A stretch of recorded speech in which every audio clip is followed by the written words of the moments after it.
टी20 ଅଧିନାୟକ ପଦରୁ ହଟିଲେ ସୂର୍ଯ୍ୟକୁମାର ଯାଦବ। ଶ୍ରେୟସ ଆୟର ହେଲେ ନୂତନ ଅଧିନାୟକ। ଭାରତୀୟ ଟି20 ଦଳରୁ ସୂର୍ଯ୍ୟକୁମାରଙ୍କ ଛୁଟି। ସୂର୍ଯ୍ୟକୁମାରଙ୍କୁ ବାଏ ବାଏ କହିଲା ବିସିସିଆଇ। ଆୟର ହେଲେ ଭାରତୀୟ ଟି20 ଦଳର ଅଧିନାୟକ। ସୂର୍ଯ୍ୟକୁମାରଙ୍କ ବର୍ତ୍ତମାନର ଫର୍ମ ବହୁତ ଖରାପ। ଗତ ଟି20 ବିଶ୍ୱକପ୍ ପରଠାରୁ ଅଧିନାୟକ ସୂର୍ଯ୍ୟକୁମାର ଯାଦବ ଫର୍ମ ଭଲ ନାହିଁ। ଏଥର ମୁମ୍ବାଇ ଇଣ୍ଡିଆନ୍ସ ଦଳ ପାଇଁ ସେ ଚଳିତ ସିଜିନ୍ରେ 10ଟି ମ୍ୟାଚ୍ ଖେଳି ମାତ୍ର 195 ରନ୍ ସଂଗ୍ରହ କରିଛନ୍ତି।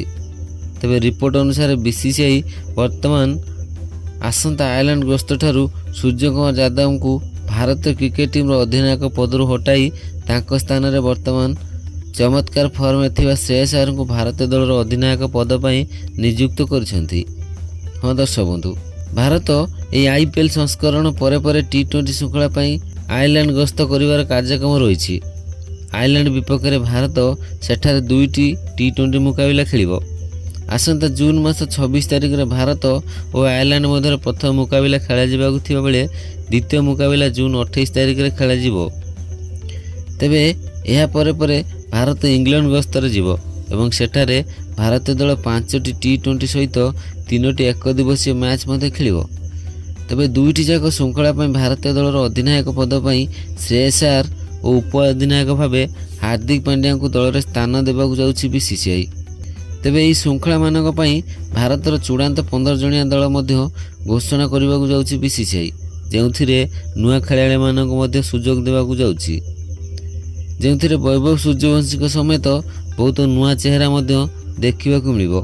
ତେବେ ଦର୍ଶକ ବନ୍ଧୁ, ଏହି 2 ଶୃଙ୍ଖଳା ପାଇଁ ଭାରତୀୟ 15 ଜଣିଆ ଦଳ କ'ଣ ରହିବ ତା ବିଷୟରେ ଆମେ ସମ୍ପୂର୍ଣ୍ଣ ଆଲୋଚନା କରିବା। କିନ୍ତୁ ଏହା ପୂର୍ବରୁ ଯଦି ଆପଣ ଭାରତୀୟ ଦଳକୁ ହୃଦୟରୁ ଭଲ ପାଉଛନ୍ତି ତାହେଲେ ଦୟାକରି ଭିଡ଼ିଓକୁ ଲାଇକ୍ କରିଦିଅନ୍ତୁ ଏବଂ ଭାରତୀୟ ଦଳ ପାଇଁ ସୂର୍ଯ୍ୟକୁମାରଙ୍କ ପରେ ପରେ ଆୟର ଏବଂ ହାର୍ଦ୍ଦିକ ପାଣ୍ଡ୍ୟାଙ୍କ ମଧ୍ୟରୁ କେଉଁ ଖେଳାଳି ଅଧିନାୟକ ଭାବେ ଠିକ୍ ହେବେ ନିଜର ବହୁମୂଲ୍ୟ ମତାମତ ଦୟାକରି କମେଣ୍ଟ କରି ଜଣାନ୍ତୁ। ତେବେ ଆସନ୍ତୁ ଏହି ବିଷୟରେ ସମ୍ପୂର୍ଣ୍ଣ ଭାବେ ଜାଣିବା। ଦର୍ଶକ ବନ୍ଧୁ, ଏହି ଆୟର୍ଲାଣ୍ଡ ଏବଂ ଇଂଲଣ୍ଡ ବିରୁଦ୍ଧ ଶୃଙ୍ଖଳା ପାଇଁ ଭାରତ ଚଳିତ IPLର ଶେଷ ପର୍ଯ୍ୟାୟରେ ଭିତରେ ହିଁ ଖେଳାଳି ଚୟନ କରିବାକୁ ଯାଉଛି। ଦଳ ଚଳିତ IPLରୁ ବହୁତ ନୂଆ ଖେଳାଳିମାନଙ୍କୁ ଏହି 2 ଶୃଙ୍ଖଳା ପାଇଁ ଚୟନ କରିବ। ତେବେ ଏଥିରେ ସବୁଠୁ ପ୍ରଥମେ ଅଛନ୍ତି ଯୁବ ସେନ୍ସେସନ୍ ବୈଭବ ସୂର୍ଯ୍ୟବଂଶୀ।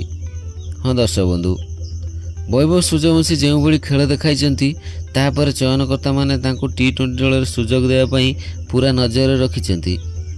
ଏହି ବିସ୍ମୟ ବାଳକ ନିଜର ଚମତ୍କାର ଖେଳ ଦେଖାଇ ଚଳିତ IPLରେ ହାଜେଲଉଡ୍, ବୁମ୍ରା, ସିରାଜ, ଭୁବନେଶ୍ୱର କୁମାର, ରବାଡା, ସୁନୀଲ ନାରାୟଣଙ୍କ ଭଳି ବହୁତ ବଡ଼ ବଡ଼ ଆନ୍ତର୍ଜାତୀୟ ବୋଲରମାନଙ୍କ ବିରୁଦ୍ଧରେ ବେଫିକର ଭାବେ ବ୍ୟାଟିଂ କରି ଛକା ଚୌକାର ବର୍ଷା କରିଛନ୍ତି।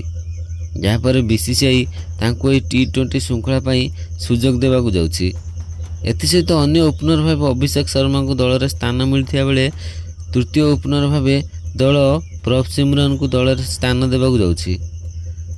ମଧ୍ୟକ୍ରମ ପାଇଁ ରଜତ ପାଟିଦାର, ଶ୍ରେୟସ ଆୟର, ହାର୍ଦ୍ଦିକ ପାଣ୍ଡ୍ୟାଙ୍କ ଭଳି ଖେଳାଳି ଥିବାବେଳେ ଅକ୍ଷର ପଟେଲ ଏବଂ ନୂଆ ମୁହଁ ପ୍ରିନ୍ସ ଯାଦବଙ୍କୁ ମଧ୍ୟ ଏହି ଶୃଙ୍ଖଳା ପାଇଁ ଦଳରେ ସୁଯୋଗ ଦେବାକୁ ଯାଉଛି। ତେବେ 15 ଜଣିଆ ଦଳ ଏହିପରି: ଶ୍ରେୟସ ଆୟର ଅଧିନାୟକ, ହାର୍ଦ୍ଦିକ ପାଣ୍ଡ୍ୟା ଉପ ଅଧିନାୟକ, ସୂର୍ଯ୍ୟବଂଶୀ, ଅଭିଷେକ ଶର୍ମା, ସୂର୍ଯ୍ୟକୁମାର ଯାଦବ, ତିଲକ ବର୍ମା, ଅକ୍ଷର ପଟେଲ, ରଜତ ପାଟିଦାର, ପ୍ରିନ୍ସ ଯାଦବ, ଯଶପ୍ରୀତ ବୁମରା, ତିଲକ ବର୍ମା, ସଞ୍ଜୁ ସାମସନ, ରବି ବିଷ୍ଣୋଇ, ବରୁଣ ଚକ୍ରବର୍ତ୍ତୀ ଏବଂ ଶିବମ ଦୁବେ। ତେବେ ଦର୍ଶକ ବନ୍ଧୁ, ଆପଣଙ୍କ ମତରେ ଭାରତୀୟ ଦଳରେ ଆଉ କ'ଣ ପରିବର୍ତ୍ତନ ହେବା ଉଚିତ ନିଜର ମୂଲ୍ୟବାନ ମତାମତ ଦୟାକରି କମେଣ୍ଟ କରି ଜଣାନ୍ତୁ।